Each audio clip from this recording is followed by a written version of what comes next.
मैं मेरे घर से निकलती हूँ तो मुझे 3 किलोमीटर दूर चलना पड़ता है। अड़ियाट सरकार बोलती है हम नौकरी देंगे कर ने हमारे बच्चे पढ़ाओ पढ़ा के क्या करें, मजदूरी तो मिलती नहीं। दिए के तले भी हमने पढ़ाई कर रखी है तो उसका कुछ तो फायदा हो हमारे, बस हमने मतदान डाल दिया, वोट डाल दिया, उसके बाद हमारा किसी ने कुछ देखा ही नहीं है।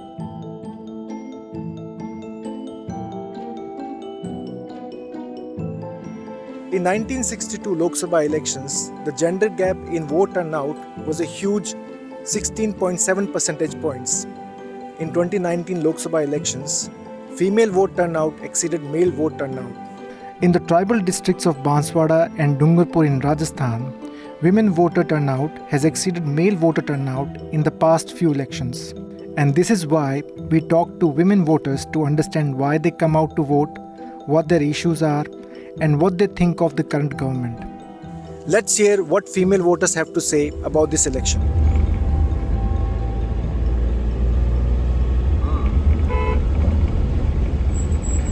We first visited Dungarpur's Malmatha village and spoke to Narega workers. The person I'm walking with is Vinod, who agreed to be our translator for the day. मो मजूर के रोटा हाजो करी ने काम करवाबो। तो आप पहले रोटी बना के फिर यहाँ पे नरेगा में काम करने के लिए आती हैं? 4 बजे उठिन रोटा बनावी ने हमनो गेर हाजो पोजो सपा बाजू बे करीने तनी थाय तनी पैसा हमार बर्बाद जुजी थोड़ा। आप चाहते हैं यहाँ नरेगा में पैसा बढ़े आपका? तो ये भी मजूरी कर रहा है बढ़ावना से पड़ी। कितना बढ़ाना चाहिए सरकार को? 600 रुपया बढ़ावना चाहिए। 600 रुपये? अभी कितने मिल रहे हैं आपको? 255 रुपया। एक टीचर 4 कलाक ड्यूटी करता है, इन्हें 50,000 लाख रुपया एम है। आम्ही जी मजदूरी करा गरीब महिला आम्ही रोज करा, इन्हें हमें 200 रुपया देना पड़ता है। सरकार को बहुत बड़ा लगता है। आप कह रहे हैं कि एक जो टीचर है वो 4 घंटे नौकरी करके 50 रुपये मिलता है। आप 8 घंटे काम करें आपको 200 रुपये मिल रहा है, और महंगाई बहुत बड़ी है। महंगाई जी बड़ी है इधर, और टीचर को नहीं हमारे बरूबर है ने हमको विने बड़ा टीचर है, इनके लाख मते जाता है, 75,000 मते जाते हैं दिन ने। हाँ महीना का हमारे 200 रुपया दिन ना थे, महीना ना 6,000 रुपया पड़ी थे। हूँ મળે हमारा हूँ आवे हमारे अनाम हमारे सोर बनावा के आमी खा के लभरूसित्रु लिया के कोई गांव में व्यवहार चलो हूँ कर सकम ते हमारे लिए तो पगार बढ़ाओ ते सरकार नहीं बढ़ाती है। आप कह रहे हैं कि 200 रुपये में घर कैसे चलेगा? कैसे चलेगा? शादी करवाएंगे या फिर घर में खाना लेके आएंगे? तो कैसे चलेगा हमारे? यहाँ पे मजदूरी नहीं मिलती राजस्थान में। यही कह रहे हैं कि हमारे जो बाहर नहीं जाते हैं तब तक मतलब घर का गुजारा नहीं होता है। नरेगा तो 100 दिन का है, इसके बाद में फिर जो बच्चों की पढ़ाई का है, स्वास्थ्य का है, ये चलाने के लिए बाहर काम पे जाना ही पड़ता है, और वो गुजरात ही है। यहाँ पे कोई ऐसा काम नहीं। हमारी भी स्थिति है ये यही कह रहे हैं कि सरकार ऐसी योजना निकाले। हमारे बच्चे अभी बहुत सारों के घर में BA BEd हैं, STC करके बैठे हुए हैं। अब ये बेरोजगार हैं, न तो सही ढंग से काम कर पा रहे हैं, तो इनके लिए ऐसी कुछ योजनाएं निकालें जिनको उनको जॉब मिल सके या नौकरी मिल सके। 5 ते लड़का है और मेरा परिवार में, और 2 लड़की STC करके BEd करके गैर पढ़े हैं। आज 10-10 साल था जे हमें ऐसी काम करके जैसे तैसे करके हमें पढ़ाई है BEd तक। 10 साल तक ये पढ़े हुए हैं, तो ये सरकार क्या काम करे? हमारे अटला खर्चो करी जब बनावा नौकरी तो आले नहीं, तो ये हमारे हो काम आवे ने। अड़ियाट सरकार बोलती है हम नौकरी देंगे कर ने हमारे बच्चे पढ़ाओ पढ़ा के क्या करे, मजदूरी तो मिलती नहीं, बेरोजगार पड़े ले। आप कह रहे हैं कि आपने उनको BEd करवाया है या टीचर की तैयारी करवाई है, लेकिन आप कह रहे हैं नौकरियां नहीं मिल रही उनको। नौकरी नहीं मिली है हमारे। Radha Devi took us to her village to make us talk to young women who had education but no jobs.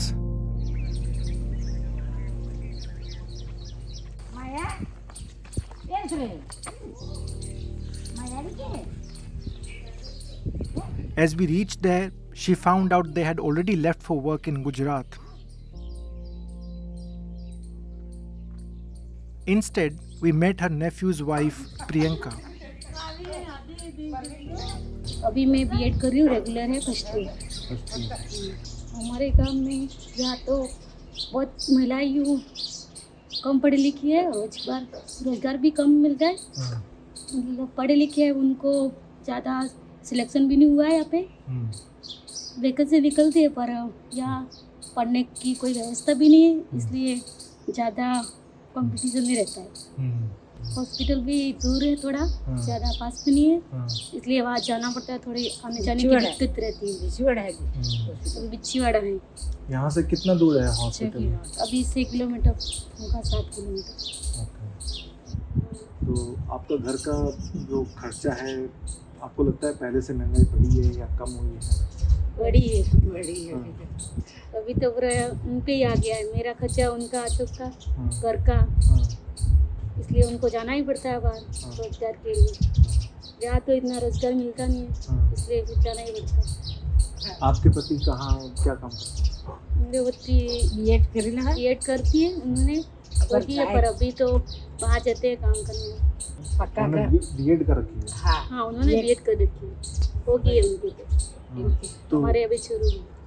तो वो जो सरकारी नौकरियां उनकी तैयारी नहीं कर रहे हो? तैयारी तो करते हैं पर पूरी तैयारी हो नहीं पाती है, क्योंकि घर का खर्चा सब उनके पे कंधे पे ही है, इसलिए कोचिंग करने के लिए तो पैसे चाहिए। यहाँ पे इतना मिलता नहीं है, गांव में इतनी सुविधा भी नहीं है। बीएड भी मेरा खर्चा, घर का खर्चा सब उठाना पड़ता है, इसलिए नहीं हो पाता है। तो वो काम कहाँ करते हैं कारीगर? वो गुजरात जाते हैं।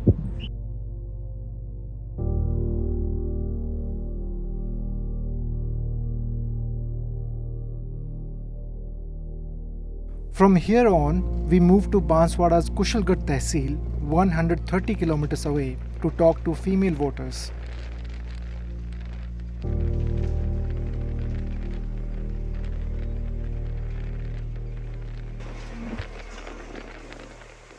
We are at a skill development center in Kushalgarh block in Banswada district. This skill development center is for tribal women mostly. Here we'll speak with a few women on their take on लोक सभा elections. आपके कोई ऐसे मुद्दे हैं जो आप ध्यान में रखेंगी जब आप वोटिंग करने जाएंगी 26 अप्रैल को? कौन कौन से मुद्दे हैं जो आप चाहती हैं कि सरकार उनको सुलझाए, और कौन कौन से ऐसे काम सरकार ने किए हैं जो आपको अच्छा लगा कि हाँ, यह इन क्षेत्रों में सुधार हुआ है? मैं ये कहना चाहती हूँ कि मेरे गांव में सड़क की बहुत समस्या है। अभी तो गर्मी का टाइम है, ऐसा कोई इशू नहीं है, पर बरसात के टाइम में चल के आना बहुत दिक्कत होती है। सड़क नहीं है और सड़क के लिए बहुत परेशान है। और फिर अभी पानी का मोदी जी ने मकान ये सबको दिए, बहुत सारों को तो मिल गए और कोई कोई अमुक रह गया भी है, और किसी किसी को बाथरूम भी नहीं मिले। पानी तो आ गया है, पानी पर अभी तक मतलब कि प्रॉपर सही नहीं हुआ है। नल यूँ लगे नहीं, ये पाइप हो गए अंदर ज़मीन में गाड़ दिए गए हैं। और मैं चाहती हूँ कि मेरे गांव में सड़क बने अच्छे से, और कोई वहाँ तक साधन आए, ऐसी सुरक्षा हो जाए, क्योंकि हमको बहुत चल के बहुत दूर तक आना पड़ता है मेन रोड से। और बहुत सारी ऐसी सुविधा नहीं है, वो होनी चाहिए। आप बताइए कि आप जब अपने घर से निकलती हैं तो आप यहाँ पे कैसे पहुँचती हैं? मैं मेरे घर से निकलती हूँ तो मुझे 3 किलोमीटर दूर चलना पड़ता है। फिर मेन रोड पे आती हूँ तो फिर ऑटो लेती हूँ। ऑटो में इतनी परेशानी होती है कि मेन रोड भी सही बिल्कुल भी नहीं, इतने बड़े बड़े गड्ढे हो गए कि अपन खाना खाए आए वो भी यहाँ आते आते तो पहले ही हजम हो जाता है। और रोड की तो बिल्कुल सुविधा है ही नहीं कुशलगढ़ में। मैं चाहती हूँ कि यहाँ पर है ना महिलाओं की मतलब सुरक्षा के लिए सरकार कुछ करे। यहाँ पर है ना, जैसे महिलाओं को पुरुष और महिला में ना भेदभाव भी करते हैं, बहुत जगह मैंने देखा है। इसलिए मैं चाहती हूँ कि यहाँ पर महिलाओं की सुरक्षा करें। और यहाँ पर जो मतलब कि गवर्नमेंट स्कूल है ना, छोटे बच्चे से 1 से 8वीं तक वहाँ पर है ना प्रॉपर शिक्षा नहीं देते बच्चों को। इंग्लिश पढ़ाना चाहिए, जो कि ऐसा कुछ भी नहीं है, तो बच्चे ना कमज़ोर रह जाते। फिर आगे बढ़ते हैं ना तो फिर मतलब उनको ढंग से पढ़ाया नहीं जा सकता है। आप कहना कि यहाँ पे महिलाओं के साथ भेदभाव होता है, आपने देखा किसी के साथ भेदभाव होते हुए? किस प्रकार का भेदभाव, कोई उदाहरण आपके ध्यान में हो? मतलब कि वो जो गांव वाले रहते हैं ना, गांव वाले बापड़े वो जो काम करते हैं जो मतलब तगारी नहीं उठाते हैं, उनमें मतलब वो महिलाओं की संख्या ज़्यादा रहती है ऐसे। और जब काम करते हैं तगारी उठाने के लिए, वो महिला को बोलते हैं। हाँ मैंने देखा है, ज़्यादा में वही उठाते हैं ना महिलाएं, पुरुष तो क्या करते, कुछ नहीं करते। This skill development center is run by Nidhi Jain, who is also a Lokniti CSDS fellow. Voter turnout की और जब तक वोटर्स की बात करें तो बिल्कुल सही बात है कि नंबर ज़रूर बढ़ा है, लेकिन राजनीतिक जागरूकता की बात करें या नेतृत्व की सही मायनों में बात करें तो उतना नहीं है, ये दुर्भाग्य की बात है। तो उसके लिए हमें लगता है कि और अवेयरनेस की ज़रूरत है कि वे वोट क्यों दे रही हैं महिलाएं, उन्हें ये जानना बहुत ज़रूरी है क्योंकि वो उनका भविष्य तय करता है। महिलाओं का सही कह रहे हैं आप कि वर्क पार्टिसिपेशन ही सबसे ज़्यादा है। यदि आप श्रमिकों की बात करेंगे तो महिला श्रमिकों का नंबर ही सबसे ज़्यादा यहाँ पे है, जो दिहाड़ी मजदूरी करती है, पलायन करती है, अपने परिवार के पालन पोषण के लिए तगारी उठाती हैं, काम करती है दिहाड़ी का। पर कुछ सामाजिक संगठन जैसे आजीविका ब्यूरो, प्रतिध्वनि संस्थान और भी कई सारे सामाजिक संगठन हैं, वो उनके हक की बात कर रहे हैं और उनके समस्याओं को सुलझाने में कहीं ना कहीं उनके कदम से कदम मिलाकर चलने का प्रयास कर रहे हैं। क्योंकि आप पलायन को रोकेंगे कैसे? आपको पलायन रोकना होगा, स्थानीय स्तर पे उन्हें काम देना होगा। लेकिन सारी आदिवासी महिलाओं के मुद्दों को यदि ध्यान में रखा जाए चुनाव के हिसाब से भी, और चुनाव ना भी हो तब भी। Like Nidhi said, a large section of women in Banswara migrates to Gujarat for work. To know their issues, we talked to the women's collective called the Pravasi Mahila Mazdoor Sangh.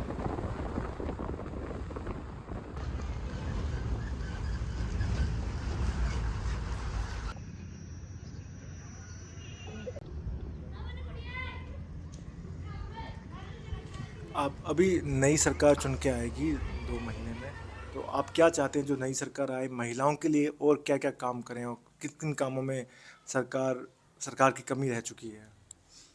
अगर हमारे यहाँ पे कोई भी सरकार चुनकर हमारे बीच में आए तो हमारे महिला की ये अपेक्षा है, हम यहाँ से घर परिवार छोड़ के हमको गुजरात में जाना पड़ता है, वहाँ पर मजदूरी करनी पड़ती है। वहाँ पर मजदूरी के करते समय महिला को वहाँ पे समय पे खाने का भी नहीं मिल रहा है, वहाँ पे नहाने धोने का भी नहीं मिल रहा है। तो यहाँ पे अच्छे से हमको रेट भी बढ़ जाए, हमारा खाने की रोज़ की खाने की पूर्ति का पूरा रेट भी बढ़ जाए, अच्छा पैसा मिले महिला को, तो फिर वो गुजरात में नहीं जाएगी।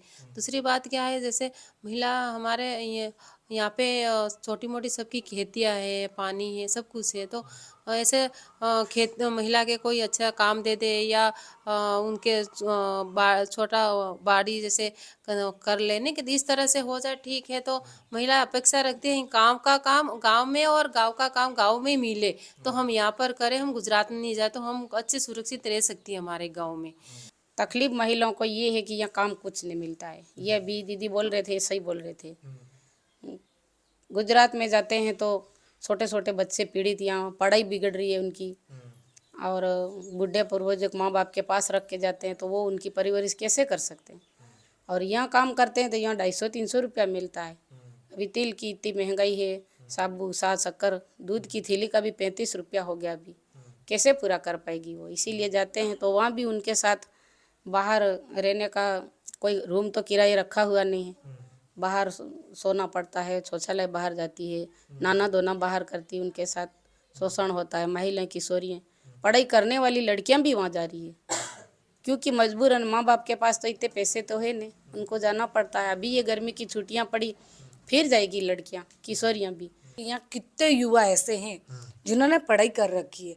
आज ये युवा है ना, जा रही है, औरतें भी पढ़ाई करके कर रखी है, एजुकेशन है, वो फिर भी तगारी ठोकने जा रही है। मैं बीए बीएड कर रखी है, किसी ने कितनी तैयारी की है, किन हालातों में, जैसे बीएड करने जाते तब भी सर खर्चा आता है, तो तब भी महिला ने किसी से ब्याज से लिए हैं, कैसे कैसे करके लिए। आज वो एग्जाम दे रही है तो 1 नंबर से या 2 नंबर से रह जा रहे, तो ये भी उनके लिए कि मतलब ये पैसे कहाँ से पूरा करेंगे, तो उनको जाना पड़ता है, फिर प्लान पे जाती जाती है, वहाँ रहती है, करती है। अब दोनों मिलके, पति पत्नी दोनों मिलके, कि चलो पति का कर्जा है तो दोनों को मिलके पूरा करना है, अगर पत्नी का है तो भी दोनों को मिलके करना है। तो उनको मेन ये मुद्दा है सर कि उनको कोई जॉब मिल जाए, भले सरकारी ना सही पर प्राइवेट भी मिले, और यहाँ पे दोनों रह के एक दूसरे को संभाल के काम भी कर सकते हैं, तो उनके बच्चों का भी भविष्य बन सकता है। आज वो दोनों गुजरात में है, बच्चे घर पे, अब बच्चे स्कूल गए नहीं गए, आज चलो बेटा आज नहीं गए कल जाना, तो बच्चों का भी भविष्य खराब हो रहा है। और जो माँ बाप है, माँ बाप को जिस समय बच्चों की ज़रूरत होती है कि मेरे बच्चे बड़े हो जाए, पैदा इनकी शादी करवा दी, बहू मेरे साथ रहेगी, तब जाके बहू तो प्लान पे रहती है, तो उनकी भी देखभाल कौन करेगा, और ऊपर से उनके बच्चों की भी देखभाल करेंगे, तो कितने परिवार खराब हो रहे। एक महंगाई है, जो 300 रुपये यहाँ पे भी लेडी काम करेगी तो उसको 300 रुपये मिलते, अब 300 रुपये लेके वो क्या करेगी, उस 300 रुपये में वो तेल और शक्कर या चाय पत्ती लाएगी, ये 3 अलावा और कुछ सामान भी नहीं आएगा, सब्जी कहाँ से लाएगी वो। ये मुद्दा है सर कि यहाँ पे भी कुछ काम मिल जाए इनको, तो अच्छे से अपना घर भी संभाल सकेगी, अपने सास ससुर को भी संतुष्ट होगी, और अपने बच्चों का भी, जो परिस्थितियाँ उन्होंने की है, गुजारी है, वो अपने बच्चों पे ना हो। किसी की भी सरकार आए, हमें ये नहीं है कि यही सरकार आए, हम तो ये चाहते हैं कि यहाँ पे जो भी एजुकेशन कर रखा है उनका भविष्य बने, उन्होंने जो मेहनत की है तो अब जाके उनका फल मिले उनको, कि नहीं हमने कुछ किया है तो आज हमें ये इस मुकाम पे हम पहुँच गए हैं, अब हम संतुष्ट है। ये तो होना चाहिए कि वो वोट डाल रहे हैं, उनका कुछ तो उनको मिले ही। हमारा कहना यही है कि हम पढ़ लिख के आगे बढ़ने के लिए पढ़े हैं, कुछ किया है हमने, मेहनत की, रात को मतलब दिए के तले भी हमने पढ़ाई कर रखी है, तो उसका कुछ तो फायदा हो हमारे। बस हमने मतदान डाल दिया, वोट डाल दिया, उसके बाद हमारा किसी ने कुछ देखा ही नहीं है, बस महंगाई बढ़ती जा रही है, उनके आगे हम शिकार बनते ही जा रहे हैं।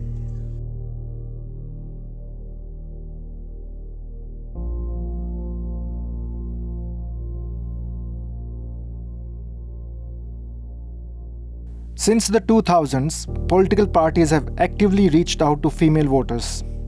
In its manifesto, the BJP has promised to expand its Lakpati Didi scheme. The Congress has promised 50% reservation for women in central jobs and an increase in female workforce participation. State governments have also tried to back the vote bank with women-centric schemes such as Ladli Behna, subsidized gas cylinders, liquor ban, promotion of self-help groups, etc. In Banswada and Dungurpur, women's major concerns are related to jobs, water, and safety. With women voters becoming increasingly assertive, would political parties pay heed to these concerns? For this story, we travel to Rajasthan's tribal hinterlands. Reports like these take time, effort, and resources. To help us bring more such stories, power the News Laundry and the News Minute's joint election coverage, go to newslaundry.com/2024-election fund and contribute.